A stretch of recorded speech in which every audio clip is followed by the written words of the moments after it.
Que a graça e a paz do nosso Senhor e Salvador Jesus Cristo sejam com todos vocês. Amém?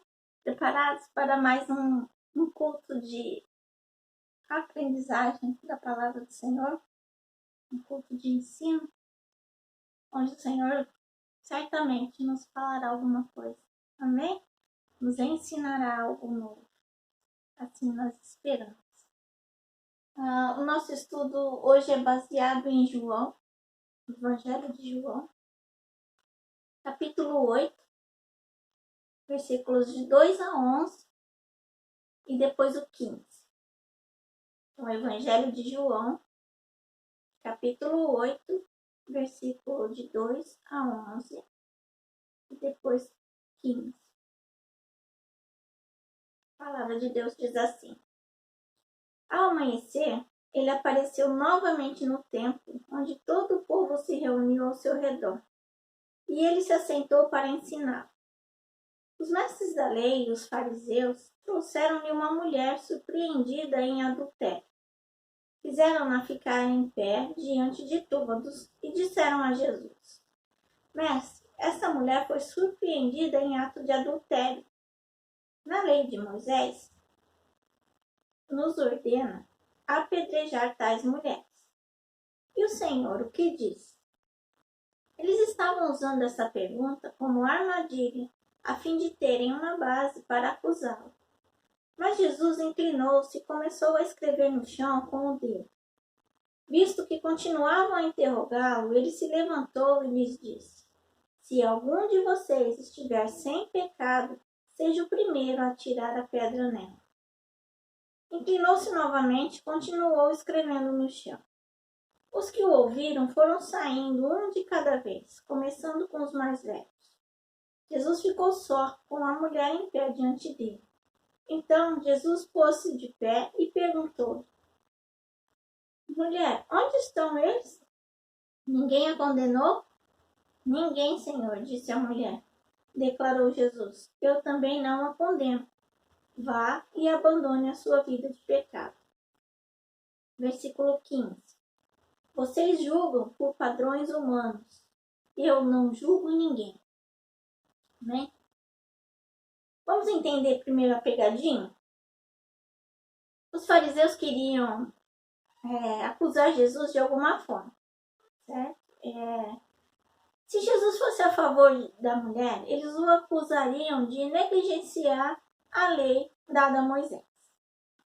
Porque lá na lei diz que aquele que é pego em adultério, tanto o homem quanto a mulher, pode ser condenado à morte. Isso está lá em Levítico 20:10 e também em Deuteronômio 22, do versículo 22 ao 24. Depois você pode ler com calma. Então, se tiver duas testemunhas ou mais, né, que pegarem o adúltero em flagrante, esses podem ser mortos.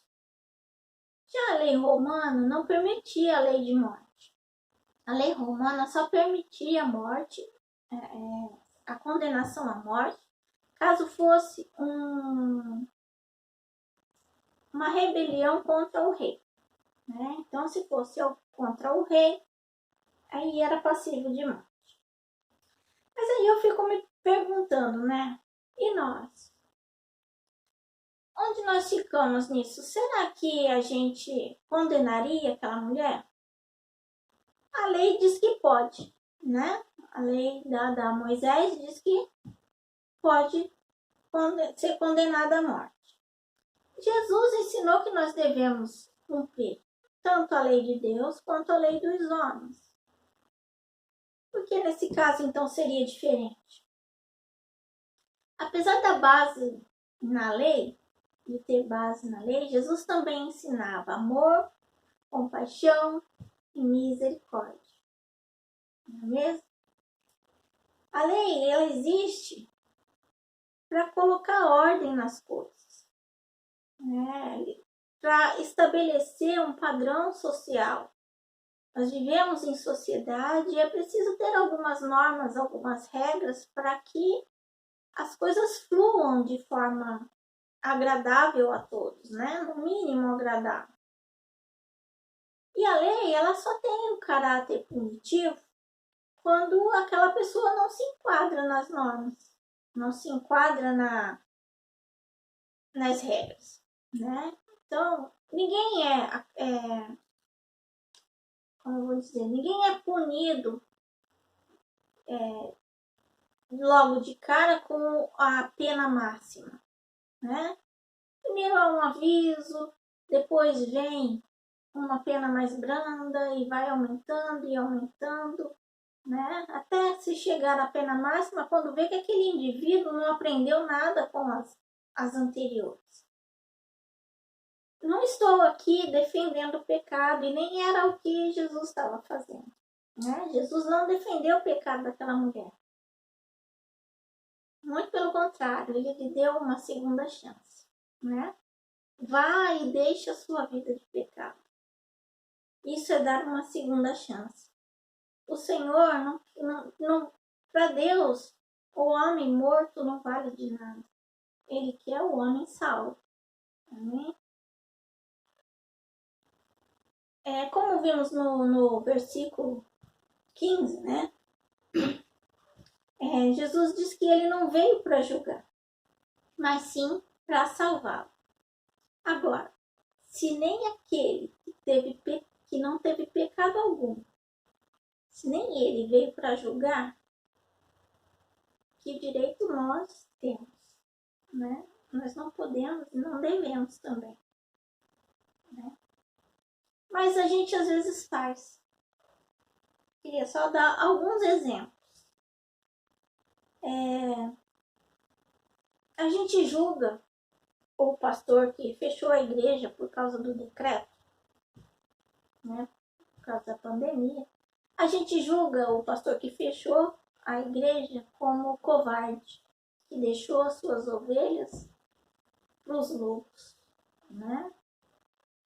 A gente julga o pastor que abriu a igreja contra o decreto de imprudente, porque ele expôs os seus membros, ele ficou passivo de multa, né? Passivo de ter a lei aplicada contra a igreja, de mau testemunho. A gente julga aquele que está doente ou passando por alguma tribulação, que ele está em pecado, que ele precisa se arrepender. A gente usa a lei que pune o preconceito para dizer que o ofendido está de mimimi. Não sei quantos vocês já ouviram. Na minha época a gente falava isso e não era errado. E todo mundo era feliz. Todo mundo quem? Aquele que fazia, né? Era feliz. E o pior de tudo é que a gente faz usando as redes sociais. A gente posta lá na rede social. Às vezes a gente posta uma figurinha feita, um post feito por alguém que não tem compromisso nenhum com o evangelho, sem se dar conta, né, de que aquilo é uma intolerância. Nós vivemos um período de intolerância muito grande e nós precisamos tomar cuidado, muito cuidado, para não sermos contaminados com isso. O nosso compromisso é com Deus. E a Ele nós devemos espelhar. Ele nós devemos mostrar através da nossa vida, do nosso testemunho, daquilo que falamos e daquilo que fazemos. Amém, queridos? O pecado existe, assim como o certo e o errado, existe sim. Mas ele é para me orientar a andar no caminho do Senhor. É para que eu me comporte conforme os planos de Deus para mim. É para que eu renove a minha mente e busque intimidade com Deus. É para que por meio da minha vida e do meu testemunho, outras pessoas queiram conhecer ao único e eterno Deus. Ao participarmos da ceia, o Senhor nos instrui a nos analisarmos, nos examinarmos. Examine-se, pois, o homem a si mesmo. O único capaz de julgar de forma justa é Deus. E Ele não nos deu esse papel. O único pecado que conhecemos bem é o nosso. E olhe lá, às vezes até julgamos mal o nosso pecado. Eu também não estou dizendo aqui que você não deve ter opinião própria. Você deve sim, claro. A sua opinião, a minha opinião é o que define o que você vai fazer, a forma como nós vamos agir, né? Aquilo que eu serei. Se todos fossem professores, o que seriam das outras profissões? Eu ia ensinar o quê? Para quê? Né? Se todos escolhessem a mesma profissão, não ia dar certo. Ia ficar faltando alguma coisa, né? Então, a gente tem a nossa personalidade, a gente tem o nosso jeito de ver as coisas, os nossos sentimentos e as nossas emoções influenciam naquilo que pensamos. A nossa trajetória de vida nos ensina algumas coisas, né? Então, nem todos vivemos da mesma forma, nem pensamos da mesma forma. Por isso, até Deus nos deu o livre-arbítrio. Nós somos livres para escolher andar com Ele ou não.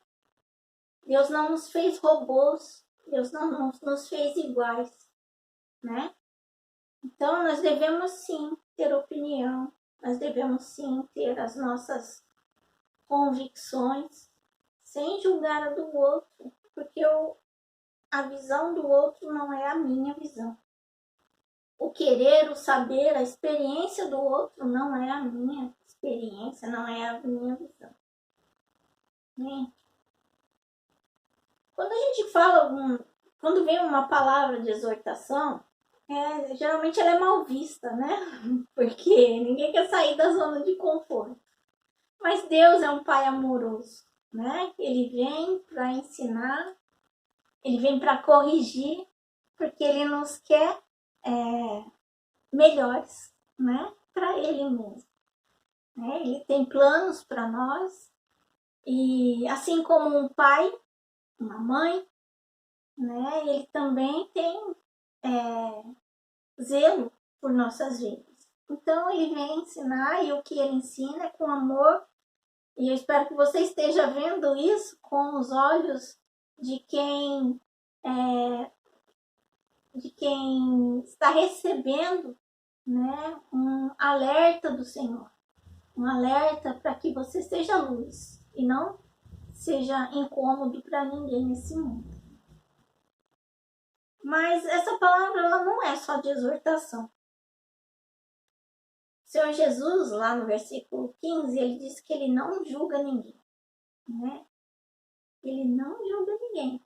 Se ele disse é porque ele não julga ninguém.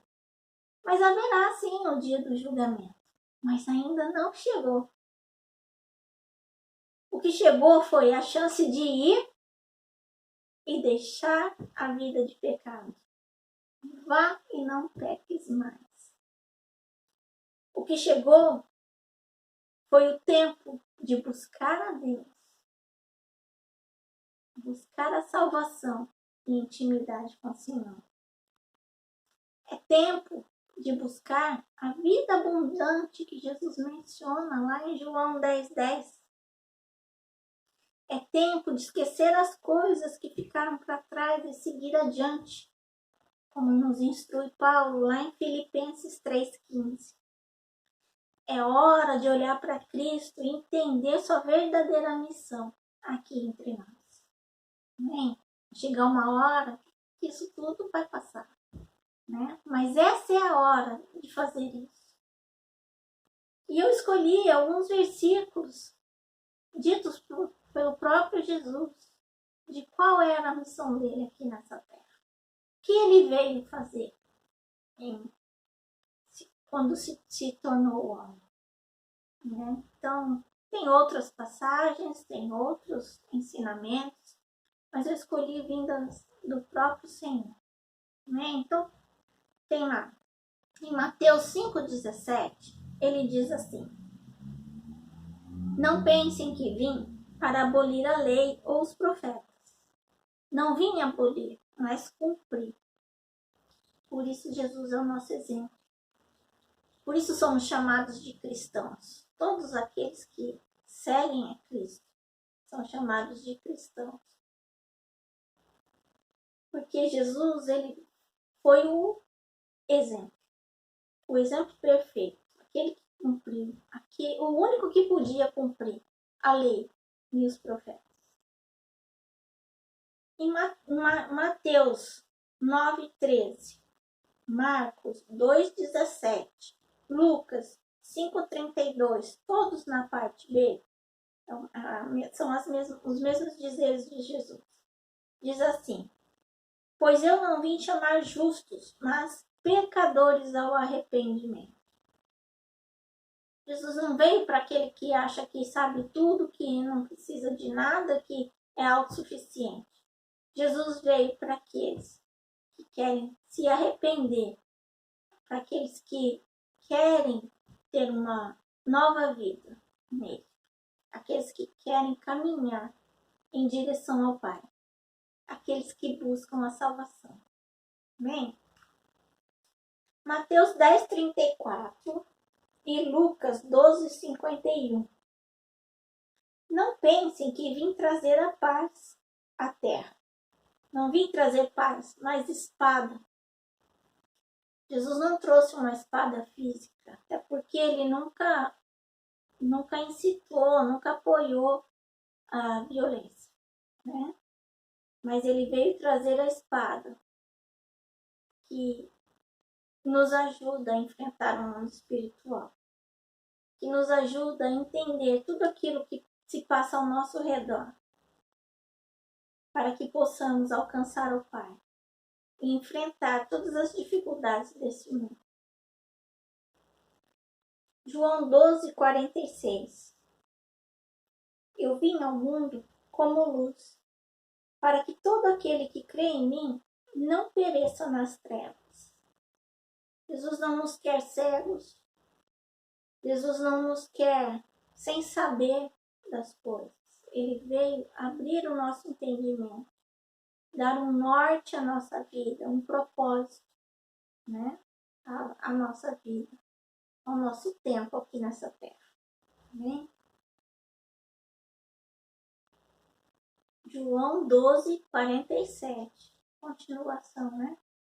Se alguém ouve as minhas palavras e não as guarda, eu não o julgo, pois não vim para julgar o mundo, mas para salvá-lo. Mais uma vez, Jesus falando, né, sobre não julgar. Ele não julga nem aqueles que o rejeitam. Dá para entender? Dá para entender alguém como Jesus? Ele não julga nem aquele que rejeita os seus ensinamentos, aquilo que ele ensina. Deus nos deu livre-arbítrio. Ele quer que nós o escolhamos. Ele não quer que nós... ele não quer nós irmos até ele de forma mecânica, por medo. Né? Tem muita gente que por medo por medo do inferno se volta para Deus. Não é isso que Deus quer. Não é isso. A salvação não é porque eu tenho medo da morte eterna. A salvação é porque eu quero conhecer o Deus que me criou. A salvação é porque eu quero viver com o Pai. Eu quero desfrutar de tudo aquilo que Ele preparou para mim e que o pecado não permitiu. O Senhor tem o melhor para mim e o melhor para você. Mas Ele deixa a nossa escolha. Né? A nossa escolha vai definir a nossa morte eterna ou a nossa vida eterna. Amém? Nós somos falhos e continuaremos assim quanto tivermos nessa terra. Mas graças a Deus por seu julgamento justo, por seu conhecimento de todas as coisas. Jesus conhece até a intenção do nosso coração. Deus conhece a nossa intenção quando fazemos alguma coisa, quando pensamos, quando falamos. O Senhor conhece. É por isso que o julgamento dele é justo. E graças a Deus, por Jesus Cristo, que veio nos ensinar a alcançar a graça e misericórdia. Amém? Só Jesus Cristo, só através dele, é que podemos encontrar a verdadeira razão da vida. Né? Conhecer o plano inicial do Senhor, o plano inicial de Deus, quando ele criou a terra, quando ele formou o homem. Ele criou o homem, ele criou a mim e a você para termos um relacionamento com ele. E somente esse relacionamento com ele pode nos garantir vida eterna, abundância de vida, conhecimento do bem e do mal, relacionamento com ele. Relacionamento. As coisas velhas se passaram, tudo se fez novo. Que nós possamos olhar o nosso passado e como algo que Deus não lembra mais. E seguimos adiante, perdoados, redimidos por aquele que nos amou primeiro. Amém? O Senhor Jesus veio, trouxe a nós a vontade, a palavra do Pai, nos ensinou o caminho. Cabe a nós desfrutarmos de tudo aquilo que Ele nos deu, tudo aquilo que Ele nos ensinou, da melhor maneira possível. Não deixando que nada deste mundo nos afaste daquele que nos amou primeiro, do nosso e único Deus, único e eterno Deus, Criador de todas as coisas. Amém? Que a nossa vida louve ao Senhor. Amém, irmãos? Eu vou ficando por aqui. Eu espero que o Senhor tenha falado com você, né? Se você perdeu alguma passagem que eu falei, veja o vídeo novamente, volte no pedacinho que você não entendeu. Ele vai ficar gravado, ele está aí para você usufruir a hora que quiser, tá certo? Faça o seu estudo, deixa Deus falar com você. Não é a irmã Marina. Deixa Deus falar com você. E desfrute de tudo aquilo que Deus tem para você aqui nessa terra. E tenha a certeza de que você vai desfrutar de muito mais quando estiver ao lado do Senhor. Amém? Que Deus nos abençoe hoje e sempre. Até a próxima, querendo Deus.